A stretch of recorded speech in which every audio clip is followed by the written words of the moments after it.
माघ मास का महत्व। माघ मास महीना स्नान कार्तिक मास के जैसा ही किया जाता है। राधे राधे, जय श्री कृष्णा। इसमें श्री मधुसूदन भगवान की पूजा की जाती है और तुलसी की भी उसी प्रकार तुलसी जी की पूजा की जाती है जिस प्रकार कार्तिक में की जाती है। माघ मास का महत्व सुनिए। सारे संसार के कर्ता श्री भगवान विष्णु, देवी सरस्वती तथा श्री गुरु जी के चरण कमलों में नमस्कार करके मैं इस माघ मास का महत्व भाषा की रचना करता हूँ। एक समय श्री सूत जी ने अपने गुरु जी व्यास जी से कहा कि गुरुदेव कृपा करके आप मुझसे माघ मास का महत्व कहिए, क्योंकि मैं आपका शिष्य हूँ। व्यास जी कहने लगे कि रघुवंशी के राजा दिलीप एक समय यज्ञ के स्नान के पश्चात पैरों में जूते और सुंदर वस्त्र पहनकर शिकार की सामग्री से युक्त कवच और शोभायमान आभूषण पहने हुए अपने सिपाहियों से घिरे हुए जंगल में शिकार खेलने के लिए अपनी नगरी से बाहर निकले। और उनके सिपाही जंगल में शिकार के लिए मृग, व्याध, सिंह आदि जंतुओं की तलाश में इधर उधर फिरने लगे। उसी वन स्थली अत्यंत शोभा को प्राप्त हो रही थी। वन में कहीं वृक्षों पर मोर नाच रहे थे, कहीं कहीं मृगों के झुंड फिरते थे, कहीं गिद्ध अपना भयंकर शब्द कर रहे थे, कहीं गेंडों का समूह हाथियों के समान फिर रहा था, कहीं वृक्षों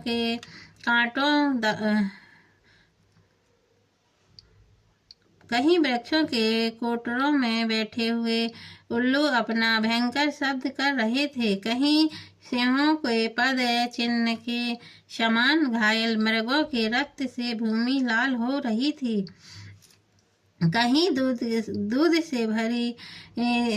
से भरी थनों वाली सुंदर भैंस फिर रही थी, कहीं पर सुगंधित पुष्प हरी भरी लताएं वन की शोभा को बढ़ा रही थी, कहीं बड़े बड़े पेड़ खड़े थे तो कहीं पर उन पेड़ों पर बड़े बड़े अगजर और उनकी केचुलियां भी पड़ी हुई थी। उसी समय राजा के सिपाहियों के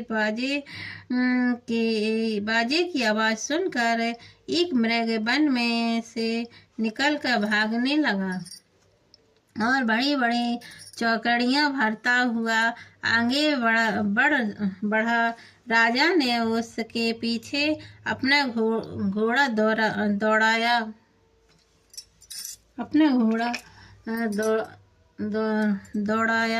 परंतु मृग पूरी शक्ति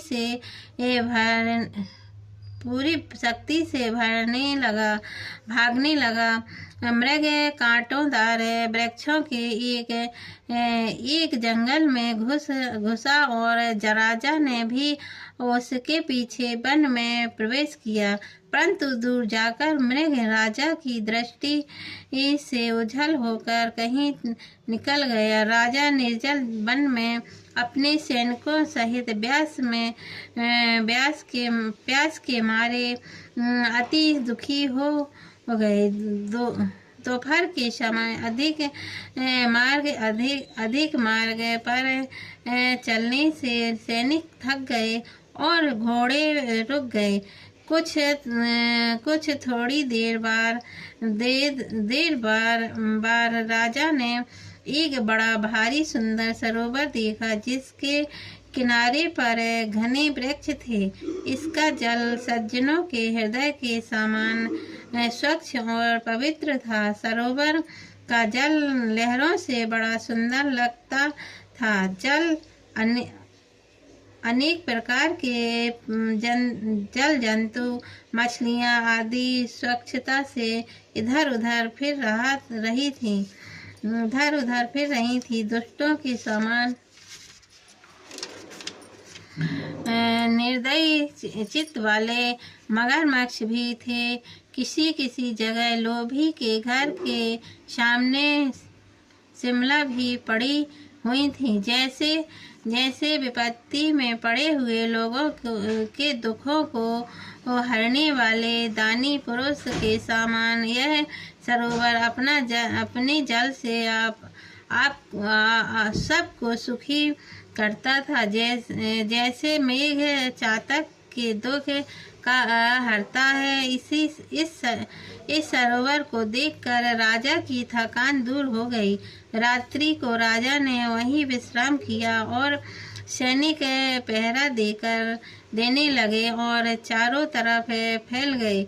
राजा के अंतिम समय राजा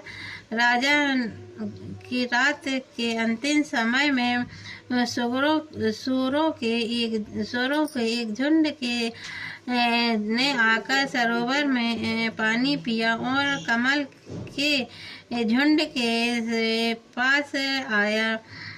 तब से सिपाहियों ने सावधान होकर सूरों पर आक्रमण किया और उनको मारकर पृथ्वी पर गिरा दिया।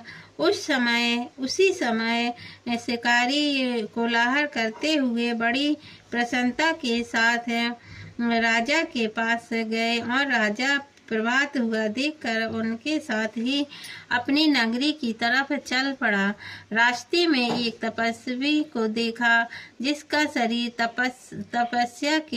तपस्या और नियमों के कारण बिल्कुल सूख गया था, जो मृग छाल और बलकल पहने हुए था और नख, रोम तथा केश धारण किए हुए था। राजा ने ऐसे घोर तपस्वी को देखकर बड़े आश्चर्य से उनको प्रणाम किया और हाथ जोड़कर खड़ा हो गया। तपस्वी ने राजा को कहा कि हे राजन, इस पुण्य शुभ मार्ग में इस सरोवर को छोड़कर तुम यहाँ से क्यों जाने की इच्छा करते हो?